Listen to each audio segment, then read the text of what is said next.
If you used Thesaurus Payroll Manager last year, you'll be prompted to import your files from the previous year when you use the software for the first time.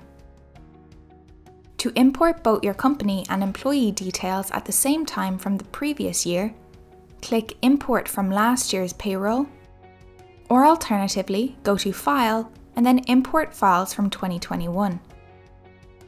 Select last year's location of your payroll software in the left-hand box. All employer files at the selected location will be listed in the center box. Simply select an employer from the listing and click the arrow button to bring them across into the new tax year. If the software detects that there were employees who received no pay in the previous tax year but remain on your payroll, you will be asked if you would like to import these into the new tax year. Click yes or no according to your requirements. Your company and employee details from the previous tax year have now been imported, and a confirmation message will appear on screen to confirm this.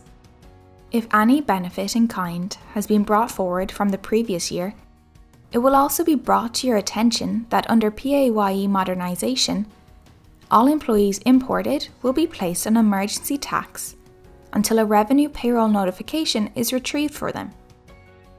If you have more than one company to import, simply select the next employer from the central box and repeat the process.